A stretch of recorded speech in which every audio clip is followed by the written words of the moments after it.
So as we prepare for our next panel discussion, I also just want to reground, and I want to thank the last panel because as Benny had started to talk about this piece is really what the creative process looks like. And I think what has been so powerful has been actually also seeing real examples of what can be possible.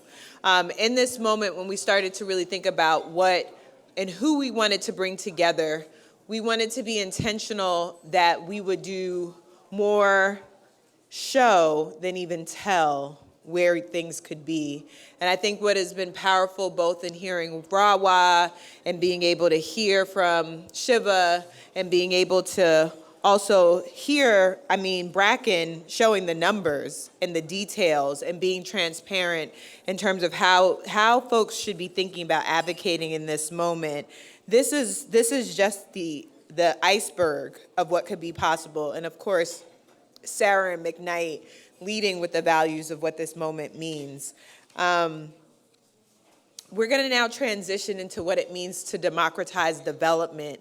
And this component is really us thinking even beyond the numbers. And during the break, someone came up to me and they were like, debt financing and what it takes and how we bring all these things together, that's a lot. We still are going to need grants. And we agree.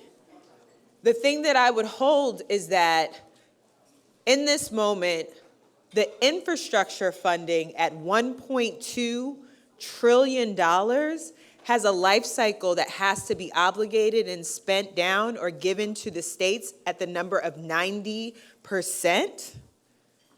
okay, to the states by next year. Much of that money has been obligated to states. All of the states have infrastructure czars. All of the states in this moment have people who are supposed to be responsible for how do we leverage the grant funding that's been made available. IRA is an additional layer that has now been added to the conversation.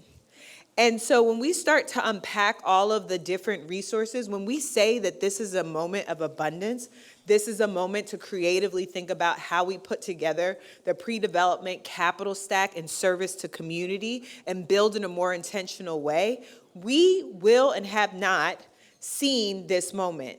And I actually want to go back to where Deputy Secretary Wali grounded us in really thinking about that highway, and Helen started to build upon it. Why it's important for us to understand the history of what we are building upon is that when we think about the ways, and throughout this day, we're going to continue to do invitations of places so that we can really ground this conversation, because to be in Washington, to be in the press club, it offers a different taking away from the reality of the lived experience that people are dealing with. But I'm going to invite you to think about a highway in your community. Wherever you're from, think about that highway that has taken you to and from. And when you look on both sides, there will, in your heart and in your mind, be a tale of two different communities, period, because of the way that we built our infrastructure. And it is even more dramatic when you recognize that your zip code has more of a social determining factor of your life expectancy than even your genetic code, who your mother and your father is. And that is all at play when we think about how we imagine. So then when we talk about building, every single time that we fill a pothole because of the investments of that 1960s and 70s moment, what we are doing is reinforcing those same inequities, whether we consciously were part of it or not. So in this moment, when we're saying that we now want to build a different capital stack, a new foundation, that is why it's critical for us to name race, class, and the impact of our investments in policy. Because if we simply just invest in the ways that we always have, we will reinforce the system that has not worked for all of us, period. So when we talk about democratizing development in this moment, this is really about also ensuring that we're creating the enabling conditions, both upstream, and we spend a lot of time with the federal government, but also at the local level. Land use is determined at the local level. This conversation cannot happen in just DC. It has to happen at home. And that's why you have to have community leading that conversation as part of that. And the folks who are doing that work today, for the next panel, and I'll bring Monica up, can help to shape how we're seeing this moment playing itself out locally as part of this conversation. Before I bring the panel, I just also want to ground with a bit of gratitude, because as we built out this agenda and what we wanted to seed, there was a level of intentionality that we wanted to also surface. This moment is not about communities first. It's not about the Equity Fund, Emerald Cities, Friends of the Earth, Greenlining, Just Solutions, Rewiring, NRDC, none of us. It is all of us. No one is coming to save us. As Rep. Dingell talked about the fact that we are experiencing climate change personally in our own homes and communities, it is going to require us to be part of this solution. So please, even throughout this day, do not come to me and say, here's what we should do. This is a moment for you to sit in the fullness of your power, and collectively, we can talk about here's what we can do. This is not any one person's assignment. It will take everyone in this room to do their part and operate in the fullness of their agency, the fullness of your power, the fullness of the fact that we are creative beings who can imagine a new way together. We didn't charge for this event, but what we are asking you to do is take back this message and ensure that you are mobilizing for this moment for the greater movement. So with that, I want to invite Monica to bring up the next panel as we talk about how we democratize development. Thank you.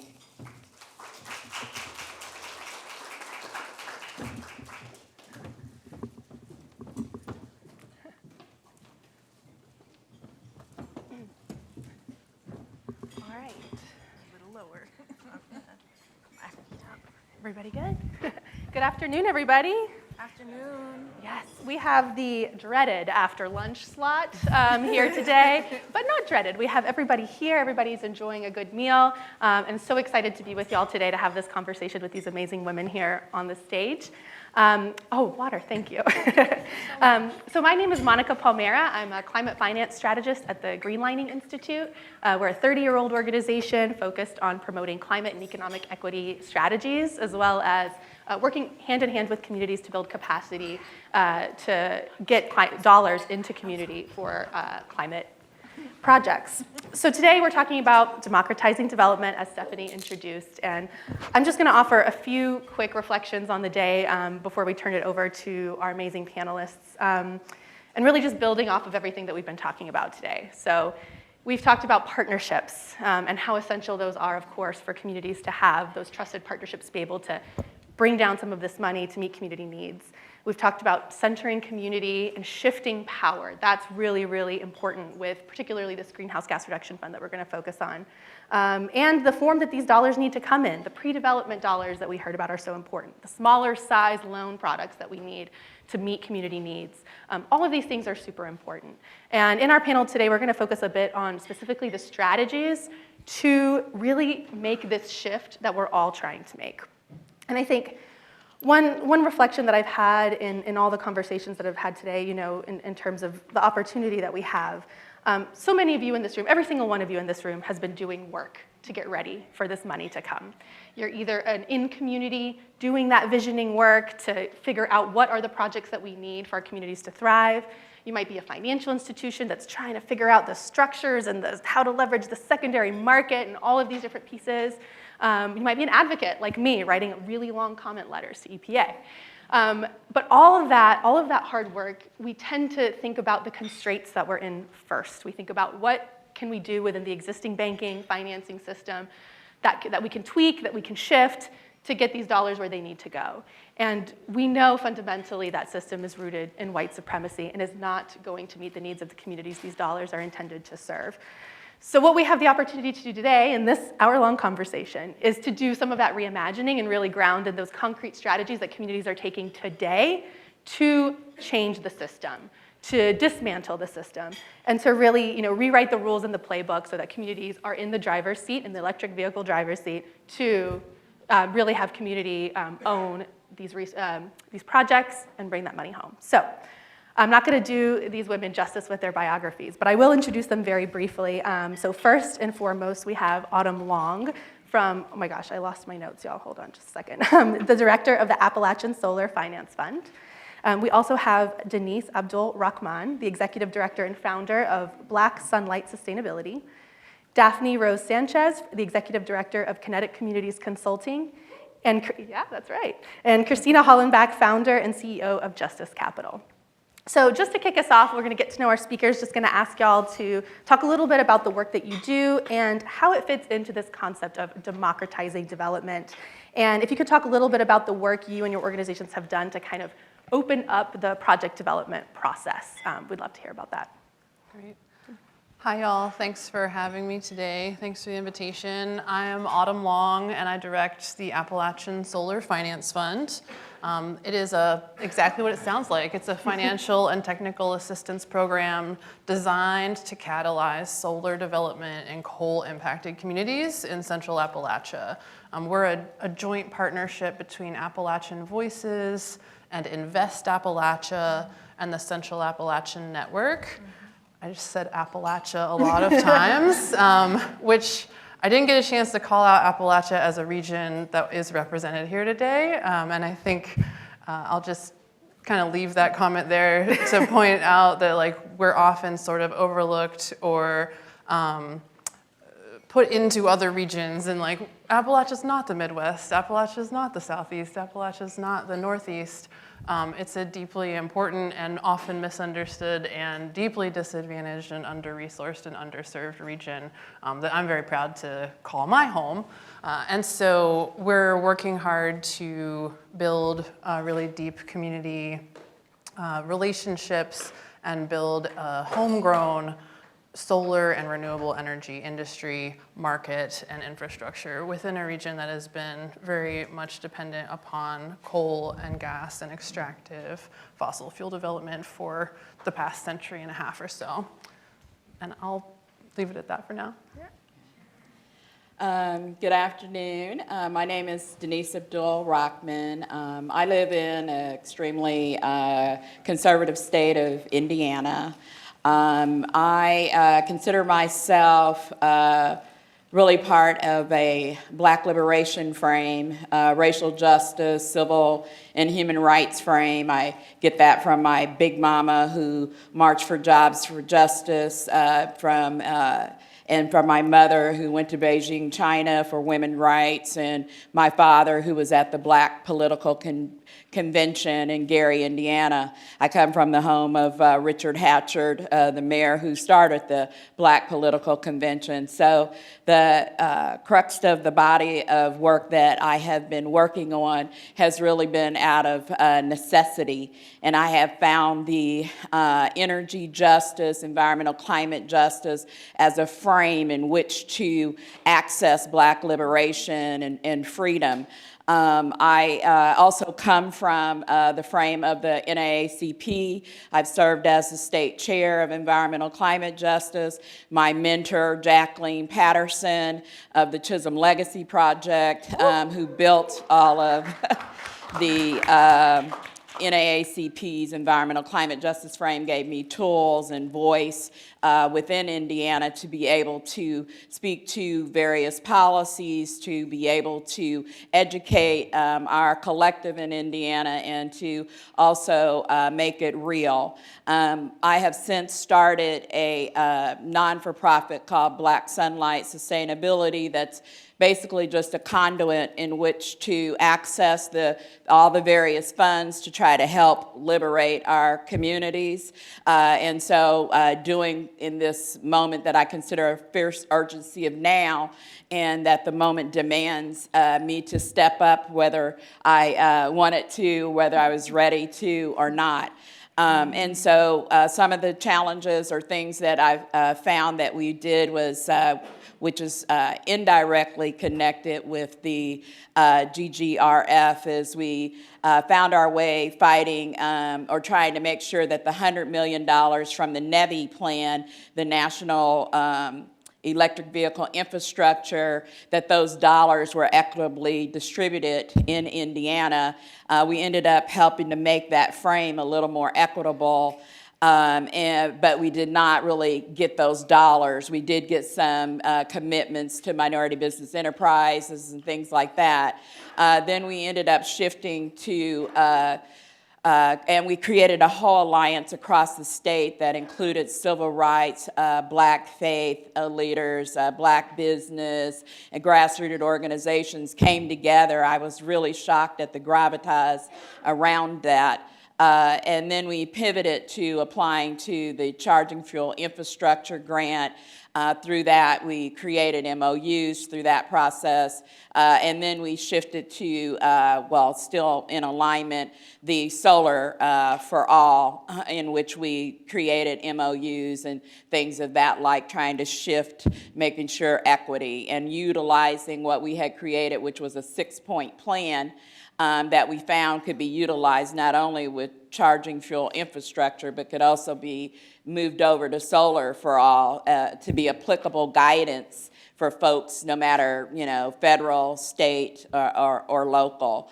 So I'll stop there, but yeah, trying to move black liberation and freedom for all. Thank you.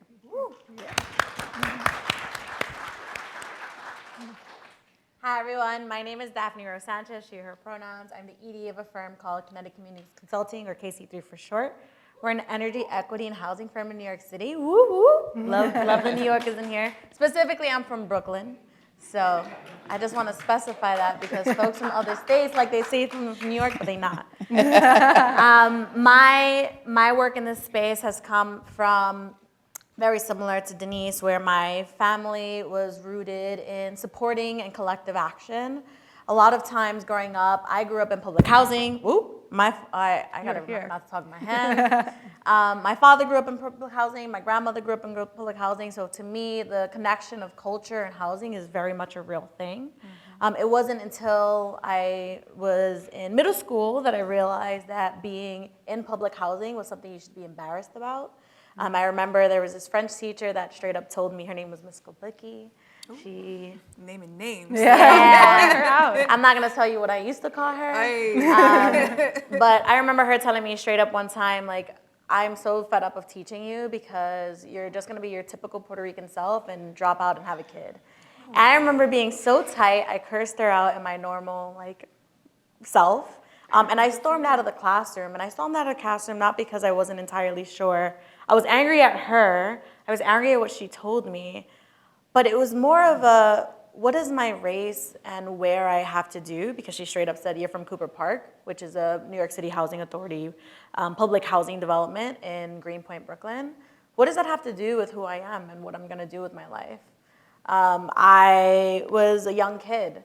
And it was at that moment where I realized earlier on, maybe I should be embarrassed of where I come from. Maybe I shouldn't tell people I'm from the projects or my family's from the projects. And as I went through life, kind of exploring the dynamics of culture, housing, and culture and traditions, I realized that there was a status quo of if you are from the projects, if you are from Section 8, if you are from the community, you shouldn't be embarrassed about where you live. Not understanding necessarily that that was not my choice. My parents were in a shelter. They got kicked out illegally from the apartment that they were in. They were pretty lucky to get a public housing unit. There's a 14-year waiting list in 1992 to get onto public housing in New York City. This was before it was cool to be in Brooklyn, before people knew what Williamsburg was. I would stop with my hands. And so through this journey, my parents went through, what is called the American dream. And they went through a nonprofit, which was Neighborhood Housing Services, and they got a first-time homeowner loan product, and they bought a home in Staten Island. And I hated it, because I was like, who goes, for those of y'all that knew New York City, we have 5 boroughs. Manhattan, Bronx, Brooklyn, Queens, and Staten Island. We always normally say we technically have 4 boroughs. Staten Island is just the one we don't really like. So my parents moved there. In less than 1 year, we almost died in that home because Hurricane Sandy happened. And I turned around and I told my parents, this is your fault. Like, this is your fault for leaving public housing. Like, this is your fault for trying to aspire to a dream that is not designed for Black folks. It's not designed for our communities, and shame on you for thinking that you deserve this. It took me a long time to go back to school because of the trauma of seeing a hurricane, the trauma of being in this housing situation, and I found out that the only area my parents are able to afford was an area that was previously redlined. So it took some time for me to also connect with folks and see that structural racism had such an important role in my life and such an important role in many communities, and we don't think of it like that. We hear about redlining, we hear about these structural policies, and we think, well, those laws don't exist anymore, right? 1964 for Housing Act passed, and so we should be moving on. There's new funding opportunities, there's new incentive programs. Let's continue moving forward. But I share this with you all today because when we talk about the clean energy transition, we talk about IRA and GGRF, we think about, let's make these new loans to help people. But you're often forgetting that people are not starting at that same start line. They're starting from negative 100, which has been intentional by our federal government, by state and city governments. And so when we're looking at financing them, or we're looking at providing grants, or we're looking at supporting ecosystems, communities, one is to remember, like, there's an existing ecosystem that's out there that's been around way longer than I've been alive, way longer than a lot of organizations been around, way longer than the IRA. And we need to ensure that we are connecting with that ecosystem and uplifting them and integrating clean energy into that ecosystem and not the other way around. Thank you. That was great. Hey everybody, I'm Christina Hollenback, CEO and founder of Justice Capital. This is a great question actually. So how I started, I'm excited. My girl Adole is here from my neighborhood in Syracuse. And so I grew up in Syracuse, New York, and similarly, I grew up in the midst of white flight. And so in that process, basically, middle-income white people went to the suburbs. My family could not afford that. We stayed in the community. We have about 4 times the amount of lead in our community. The average income is about $14,000. If you want to move down the street from us, you could come and live with us for about $50,000 down the street, right? And also our community is about half new Americans. And so we're extremely diverse. And I'm a product of my community. I believe deeply in the brilliance that's in my community, reflected in the folks we have here today and also folks we have back home. And yet, when I started to move into impact investor circles, I once again saw that same power dynamic from philanthropy. We're about to tell you about what you need. And in that process, both the social capital as well as the economic capital was as large a chasm as I'd ever seen. And thus, Justice Capital was born. We were organizing young people with wealth to stop financing prisons. That's literally the way we started. They've been doing well, by the way. And also fossil fuels. So the No DAPL movement was a huge moment for us, where young people who maybe didn't even have full control over their assets put a hard line around refinancing of DAPL and how they could move their assets differently, move their money differently. And in that process, we kind of gathered this syndicate of about 600 young, ultra high net worth young people who wanted to see their money move in different ways. And I couldn't get their money onto the ground because of what the panel elucidated last time, in the last panel. Our due diligence processes are wrought with not just implicit, or I can't remember, the perceived risk. It's not just that. It's like even the questions that are being asked. One person saying, just every level of a due diligence process, the most well-intended asset owners couldn't move their money. And so hundreds of millions of dollars later, I realized that we actually had to build the advisory and accelerator structure for frontline communities to be able to own and lead those solutions. And that's where Justice Capital was born from. And I think in terms of the idea of democratizing development, a couple of things that I would just reiterate, both from the last panel and also from my fellow panelists, was, there's actually a real value proposition in investing in our communities. And I don't want us to shy away from that, right? And I asked, my brother Joe McNeil from Sage Development Authority in Standing Rock if I could tell this story, which is, in the wake of the No DAPL movement, there was a community developed plan, right, that was literally developed by tribal members, 2017, 2018. And from that, there was a very clear mandate around becoming the epicenter for the whole region's clean energy economy, which, to be clear, is hours away from the Bakkens, right? So there's a lot of space for clean energy there. And they own the state, right? Let's be frank. They own the state. And in doing so, the community defined the vision, defined the values, right? And in the past, other investors, other wind developers, there's a lot of wind, right, in North Dakota, other developers had come to the tribe, but they were gonna do a land lease deal. Here's $250,000, isn't that great? Rather than putting the tools, the capital, and the resources, the technical assistance, and the design of the capital structures in the hands of the value, right, that the community is stewarding. The natural resources, but also the human capital. And that is a game changer. So now Sage is developing what's poised to be the first ever 100% indigenous owned commercial scale wind project in the history of the United States. Round of applause for Joe and the team. They have 100% governance that is Standing Rock members. It's run by a granddaughter and a grandmother, as it would be in traditional way. Those values are maintained from developer selection to finance selection. And for every dollar invested now, it's gonna create $11 in community wealth building, while still providing risk-adjusted returns to investors, but structured from the original conversation when it was about to be $250,000, we're talking about $12 million a year. Right on. Back to Sage. $250 to $12 million off of really understanding and being in right relationship with community, the value that they're leading. And to be clear, the state that doesn't want clean energy to happen is gonna benefit from it, right? There are going to be so many ancillary services that are dedicated to Standing Rock. They're gonna spend their money flying through Bismarck. Check out the Triceratops when you fly through there and visit us soon, you know what I mean?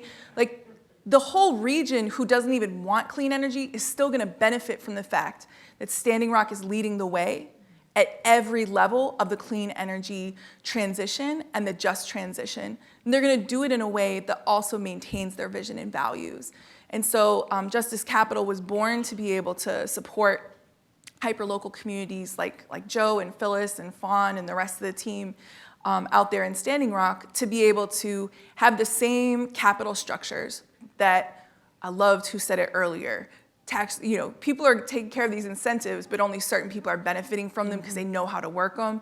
Justice Capital was put in place to be able to work with frontline communities, offer those same solutions that everybody else gets, and make sure that they're worked for community. And IRA has changed the game, and GGRF is changing the game for that opportunity.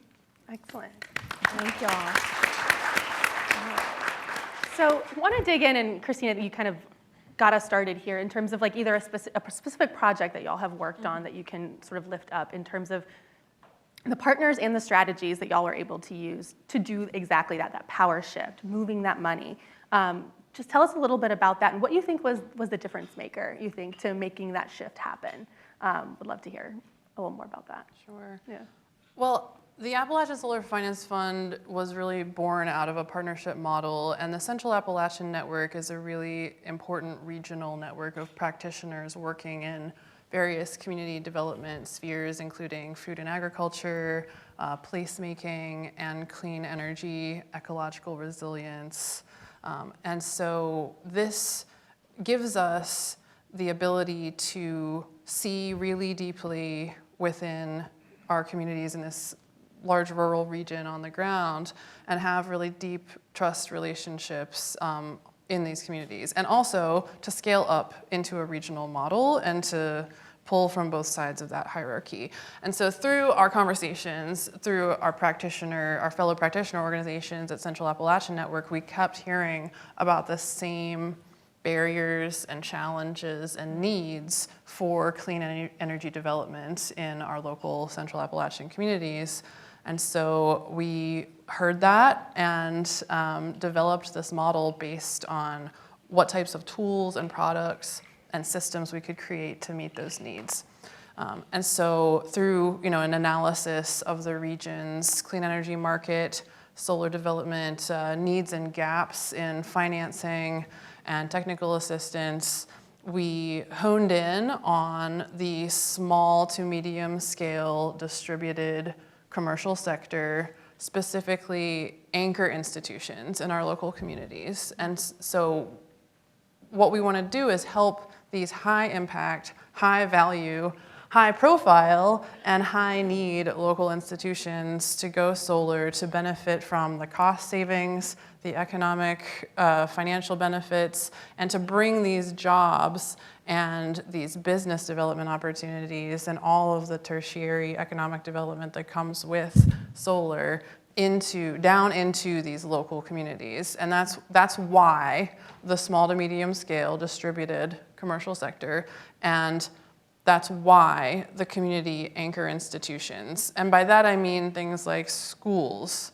churches, homeless shelters, animal shelters, labor unions, libraries, local Main Street businesses, medical facilities, child advocacy centers, the types of institutions doing the really critical work in our local communities.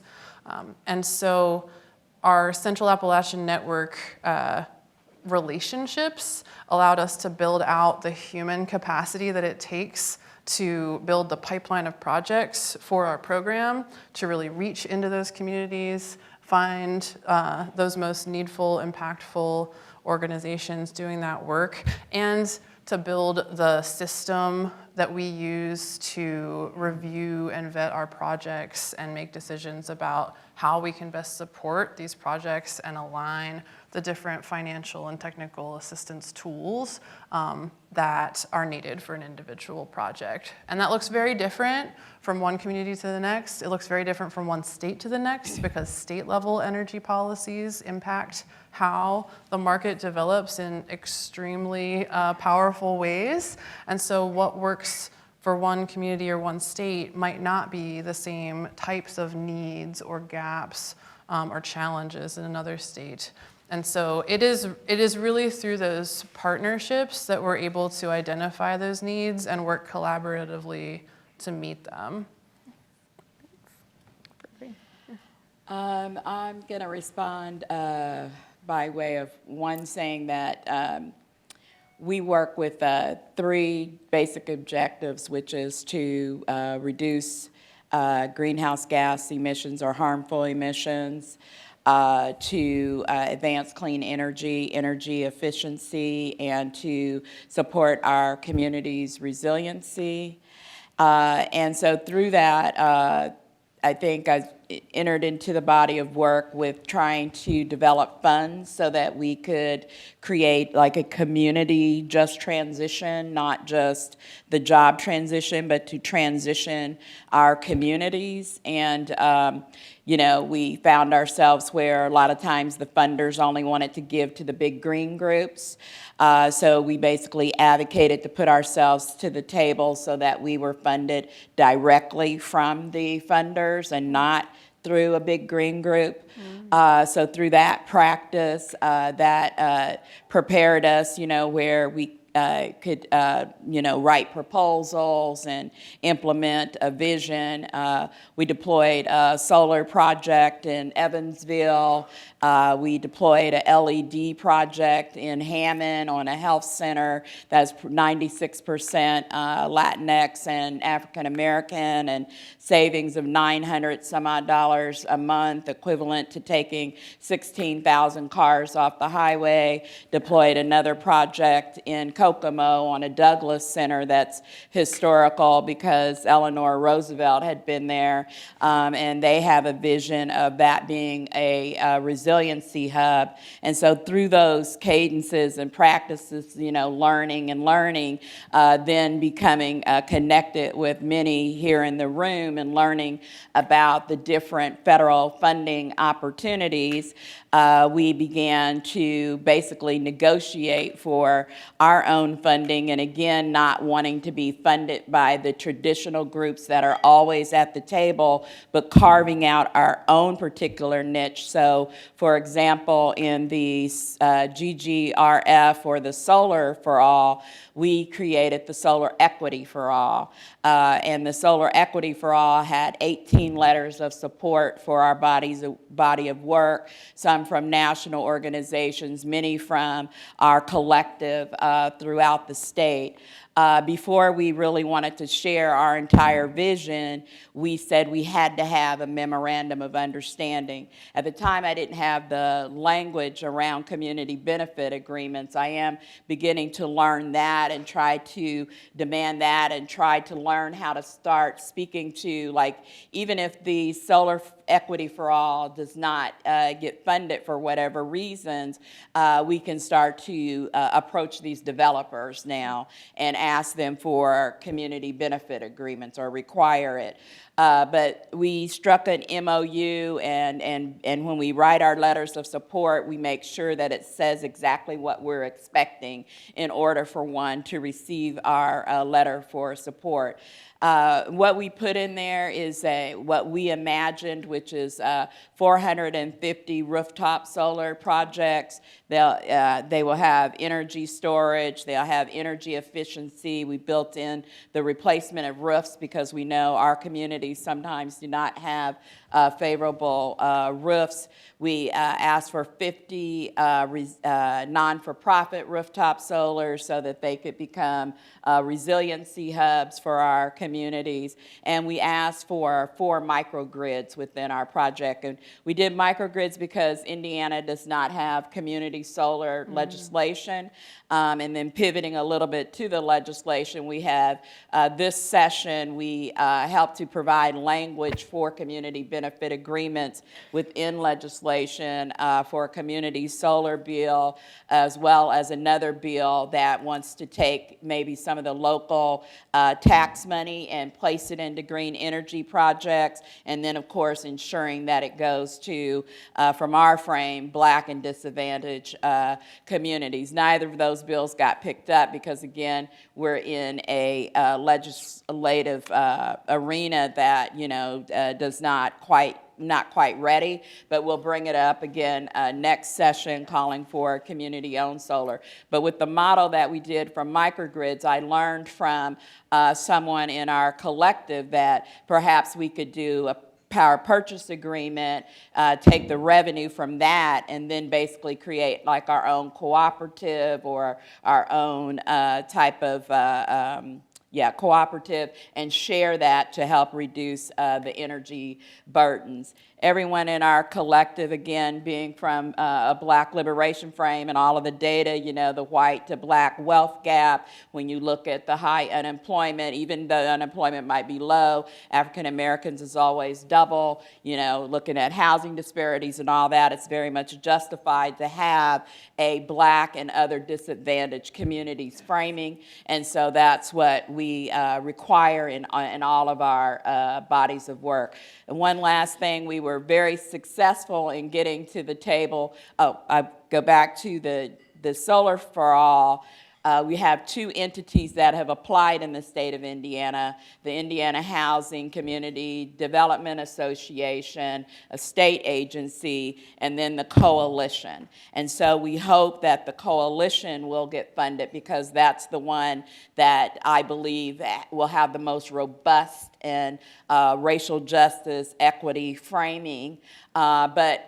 Something that I guess you kind of quoted me on, I've been sharing this frame around, folks are grabbing a DAC, to try to make their situations more equitable, and it also creates a divide, so you grab someone that tokenizing and inject them in this project over here, and then it can be detrimental to this one that has a more robust, equity framing in it. But then you'll be able to point to say, but look over here, we do have some quote DACs, which the term DAC is becoming, I think, relatively offensive as well, and many of us don't even identify with that word disadvantage, because all communities are advantaged, but maybe they've been marginalized. The system has marginalized them, but they themselves are not disadvantaged. But in any case, we are working for our equity and inclusion. And one last thing was in the charging fuel infrastructure. We partnered with the city of Indianapolis. We did the same thing, same cadence with the memorandum of understanding. It was really great. We all signed off. We became a sub-grantee. We were 2 agencies in Indiana applied, and the Indianapolis was not funded. And that one we had, Black business, Black faith-based, we had Black grassroots, we had workforce training, apprenticeships, we employed our entire 6-point plan, we were organized, we spent intentionality and time only not to be approved, and a project that even the groups that are in that community says is not equitable, is not inclusive.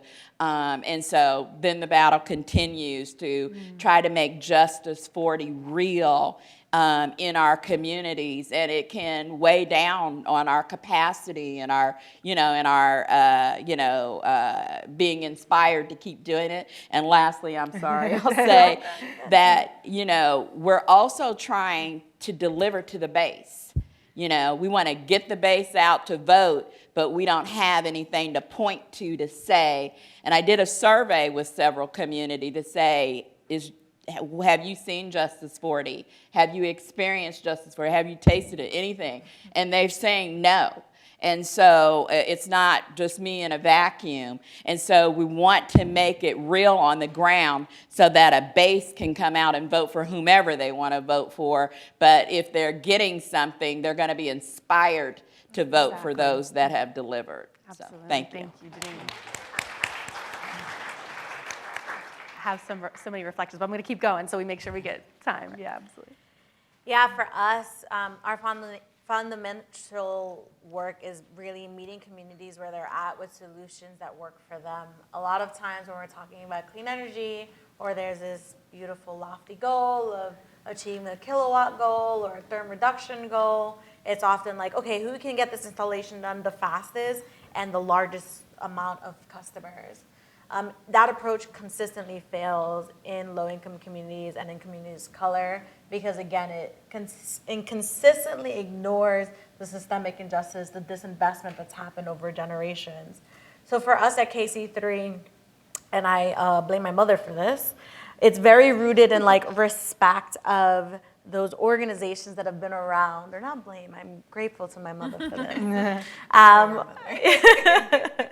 She is my twin. For organizations that have been around, a lot of times when people talk about climate justice and energy programming, they think quickly into okay, let's just engage environmental justice organization. Yes, but I encourage everyone always to think environmental justice organizations and other organizations that are supported, that are rooted within community, supporting people, providing services on a day-to-day basis.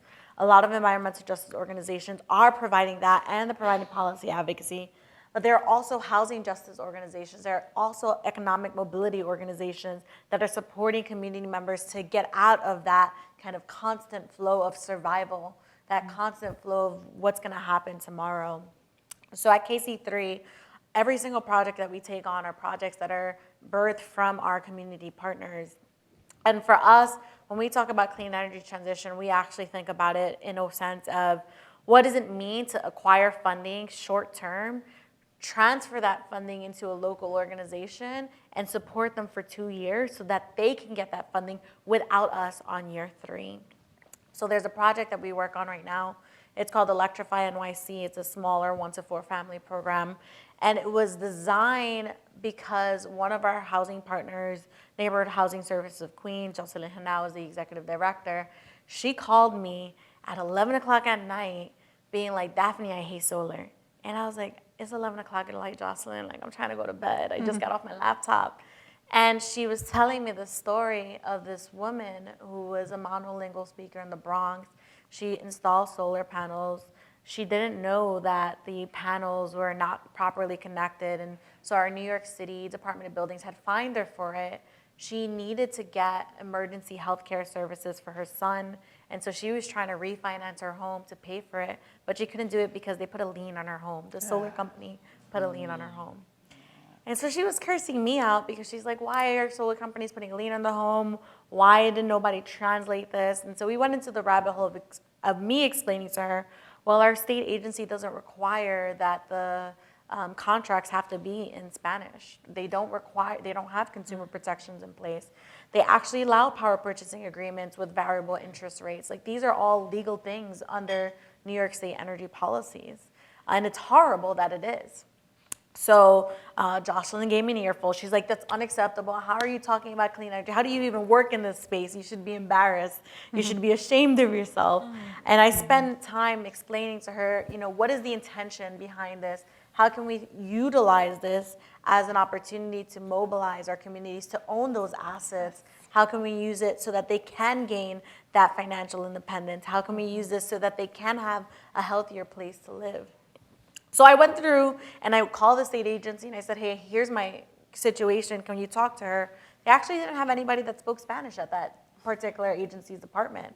So I, free of charge, translated for the homeowner and the contractor was like, well, it's her loss. How do you sign something you don't know? And so this is the tensionality of the tension between let's achieve these climate goals, but let's achieve the climate goals correctly. And so what we did is we went and we talked to our state agency. We said, this is not okay. You're driving these solar projects forward. Yes, you're achieving the climate goals, but you're not hearing these stories of what's happening on the ground with communities, with Black and brown homeowners, with Black and brown renters. And what's gonna happen is what's happening now with our fossil fuel infrastructure, where we're gonna have clean energy deployed across the country, clean energy deployed across the city, but we're gonna do it with tenants not being able to afford the electricity, with them being displaced, with neighborhoods being accelerated through gentrification, with people not being able to have a job anymore just because of the sake of climate. So after a lot of heavy conversations with the state authority, they said, okay, like, what do you want? You're being annoying. And I was like, I just want funding to convince Jocelyn that solar is not as bad as it sounds. And they told me, fine, you can do it, but we have to do it with you have to install solar. I was like, absolutely not. The whole purpose here is to educate and to build capacity. And so what I spend from 2020 to in the middle of the pandemic, where my own business almost closed, I spent time and dedication, over $150,000 of labor hours, which nobody ever paid for, spending my time with her and 2 other organizations explaining the fundamentals of what is solar, and not only what is solar, but what is government contracts, what does it mean to have a labor hour, what's an overhead, and there's operational capacity things that I and my team had spent months doing, so that way when other opportunities came, they were able to feel confident educating folks in the community, not only about first-time homeowner programs, but how do you assess a home to ensure that efficiency and decarbonization can be incorporated at the point of sale. So that way when they are moving in, they aren't moving into a home that's gonna make them spend way more money than they have to. And so through this effort and through a lot of blood, sweat, pain, tears, yelling, crying, we supported Jocelyn, we supported Alfred, another housing justice organization, we supported WeAct in heavy writing, and they were able to win the Regional Clean Energy Hub in New York City, which was amazing. We felt very good about that. And now in our role, we are like, this is the largest contract Neighborhood Housing Services of Queens got. They got $6 million. Never in their 50 years of operating in Queens did they get that funding. And they are so great at supporting, and not only are we helping them, we're also working with New Women New Yorkers, which is supporting migrants. That there's this huge misconceptions about migrants are criminals and they're rapists and they're murderers, and it gets me really pissed off because this country is built off of migrants, and I'm not even gonna go into that conversation, but there are actually a lot of migrants that are engineers, that have technical expertise, that have a lot of knowledge. And so New Women New Yorkers, which is another nonprofit that has nothing to do with energy, they purely focus on supporting migrants with those transferable skills, get into different market sectors. And we were like, this is a perfect opportunity. This is there's a lot of funding coming in the clean energy. We should ensure that these migrants have a space to work in this sector and work in a place that they don't have to be worried about their next paycheck. So New Women New Yorkers, NHS of Queens, Staten Island, NYSID, all of these organizations that traditionally are under-engaged or you would never even think about are the ones spearheading this clean energy transition in Queens and Staten Island. So for me, when I think about the work that we do, it's really, and our funding went from 40% of it to 8%. And that's exactly, as an owner, it stresses me out, but as a person that is intentionally designing this, and I tell my team and folks that heard me say this, we're here for a good time, not a long time. If we know our organizations are funded, then we've done our job and we've done our due diligence. Our job and our responsibility is to uplift that existing ecosystem and to challenge the status quo about what is technical assistance. Because technical assistance is not only installation, it's those incremental changes within communities. Yeah. Because programs come and go, but people will be there forever. And so if we're rooting this into communities, we're rooting this into organizations, when people retire, when people pass away, when transitions happen, that information and that knowledge stays within that space. Absolutely. Thank you. Poor Christina, we're being conscious of time, Yeah, so please. We have 8 minutes left. I wonder if we might shift to the next part. I might ask the last question, which, y'all have touched a little bit on this, and, we want to certainly think about the opportunities, the strategies, but there's, one of the earlier speakers talked about sitting with our anxieties. And as we approach this opportunity to really change the game, there are these threats out there to what are going to be the pitfalls as we move forward in trying to transform finance or, get this money to where it needs to go. What are those things that give you a little bit of anxiety? We've hit on the grab a DAC, Denise, I do quote you on that, and we've touched on them, but just real quick about what gives you anxiety, but we'll ask you, since we only have a few minutes, but what gives you the most hope about this moment, either directly related to that or, just in general, and ask you to give, 2 minutes potentially, and feel free to go, Christina first.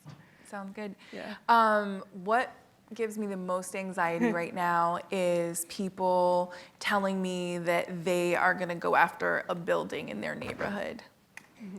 You should go after your whole neighborhood.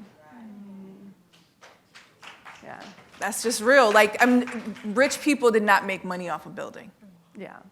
They own the whole block. They own the whole neighborhood. They're invested in the sewer system to get all the whole kit and caboodle. That's the vision. That's the horizon we as community should be aiming towards. And that's what gives me hope. My is nobody's talked about interconnection today. Y'all.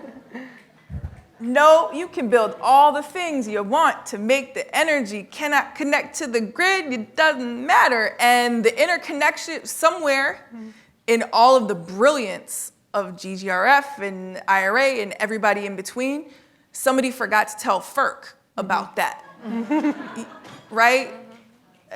And just to be clear, for those that don't know what I'm talking about, if you have a commercial scale project, it's got to connect to the grid. You make the power, it's got to go through some power lines that were built 100 million years ago, back in prehistoric times, and it's all the inequities that come with that, of course. And by the way, you have to pay as a developer, right? So using Sage as an example here, you got 15 days. You don't know what the amount is. It might be 3 million, might be 30 million, but just let us tell you 15 days before it's due. And then BTW, oh, we changed that. Oh, I forgot to tell you we changed that. Yeah, actually it's twice as much now. That's everything we've experienced just with Sage alone, right? And so I think in this process, we're having a lot of conversations about community-owned development and here for it. And also, if we're gonna really see our communities own stuff, I said stuff, not the other word, because I was. We were told to use. Stephanie check our told me language. not to cuss. We have to have it is hard. Oh my God, it's so hard. The New Yorkers are having a hard time. I know the with New no Yorkers are having a cursing rule. problem up here. Like, we don't know how The to North cuss. Carolinian is fine, but anyways, But my keep point going. is that we have to have a conversation about interconnection. And so my plea to the audience is, if you're an investor, think bigger, talk about stage capital development. If you don't know how to do stage capital development, holler at us or any one of us here. If you're a community member, just add 3 zeros to whatever your vision is. And like also come to holler at us, because your building probably needed more money than you thought it was. Your neighborhood needs more money than it thought it was.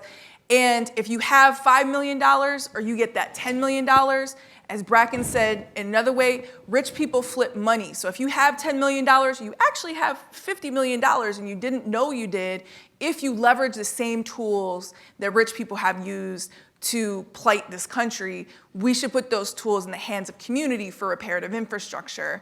And then if you're an advocate, please advocate FERC, because we are fighting for the growth of an industry that will never be able to get fully connected to the grid. And that is, if you want to know more details, please talk to Joe. We're organizing folks around FERC in particular, because it's been the absent agency. They don't even have an equity plan. They were like, Justice 40, what? I think they implemented a community engagement office like 30 years after a law passed or something. Or like Yeah, that's something fair. like that. Yeah, Not at all, totally. What is FERC? FERC is the Federal Energy Regulatory Commission. So they are the ones that regulate all the energy that goes through the transmission line. So everything that everyone talked about is related to FERC, basically, because if FERC says this is, they interpret different tariffs, and so they basically are the gap amidst all of this that nobody's talking about. And if we don't fix it, the opportunity of IRA, the opportunity of GGRF will not be seized. Autumn, any reflections on that particular piece or anything you want to leave us with? Yeah, thanks for shining a light on the interconnection issue, which is a huge barrier in PJM, which is most of our grid interconnection. PJM standing for? In Central Appalachia, that's our interconnector. I want to focus on the very other end of the scale in like very small distributed local community solar development. The opportunity right now is unprecedented. And our federal programs and legislation like IRA and specifically elective payment of the ITC has changed the game astronomically for these tax-exempt community organizations, and I cannot overstate that. It's also created a new set of challenges and gaps that we're now working to shift to kind of fill and answer. And specifically, like the reimbursable nature of ITC elective payment creates a really pressing need for short-term bridge financing to allow these projects to have enough upfront capital to get construction underway. And it sounds so small, the numbers that are needed, but I hear from community organizations all the time who say, I have to wait until next year to get this $30,000 or 30% or 40% ITC elective payment back. Where am I going to come up with that $30,000? I don't think I can do this project. And so we have been able to provide repayable grants using catalytic capital and philanthropic capital and impact investment capital to cover that gap. And that is so needed. And I really want to emphasize the role of philanthropy, the role of impact investment, to see that need and to move those dollars into these projects where they need this money now. And those dollars can be revolved and reused in a really short period of time, but they're really critical to get these small, impactful local projects off the ground. Nice, thanks. Yes. Then Denise and Daphne, if you want to give us maybe a one quick minute of your biggest hopes. Biggest hopes or A touch on anxiety, but end on hope if you can. Well,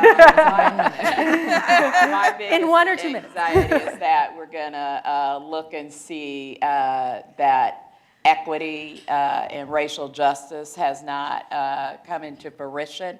And so that's what keeps me up at night, trying to make sure that I bend that arc, at least in my little area of Indiana. And then I want to say on the interconnections, we thought about whether there be blanket interconnection agreements, like where is that conversation as it relates to the solar for all? Because, right, there's no guarantee that the utilities are going to connect this. And I'll say. I love that idea. What's the second A laugh? little bit of anxiety, but mostly hope. hopes, dreams. Anxiety. I'm 4'11" of anxiety. So two things that are bringing me a lot of anxiety is developers have the capital to line up to get a lot of these investments, and GGRF loans are being structured as status quo loans, which a lot of people that don't have money, that don't have arrears, will not be eligible for these loans. Big concern that I have, I'm seeing it already in the multifamily sector. The second concern is the privatization of goods. As we're supposed to be moving into heating and cooling as a human right, we're moving towards making our heating systems a private good that's not regulated. And so what I have a big fear of happening is that 10 years from now, people are gonna be dying because people don't have the HVAC systems on, and then government is gonna try to catch up and regulate all of these private companies that own these assets that are not regulated today. Biggest hope is, also last thing is there needs to be more people with lived experience and more BIPOC folks in the room.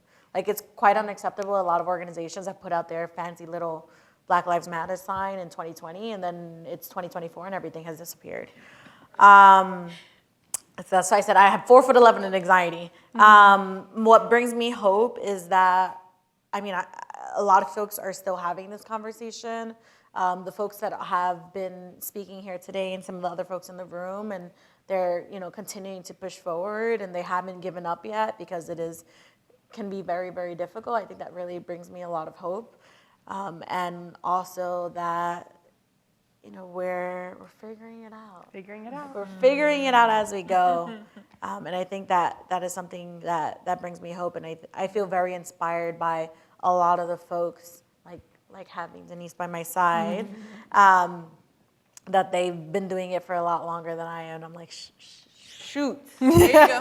If they've been doing it, I got no excuses. So Awesome. Well, let's give them a round of applause, and thank y'all for the work that you do to lead the way on this systemic shift that we need to make. And we're so happy to be in partnership with y'all, and encourage y'all to come up to these amazing folks and talk more with them. But with that, we'll turn it back over to Stephanie or Helen. Yes.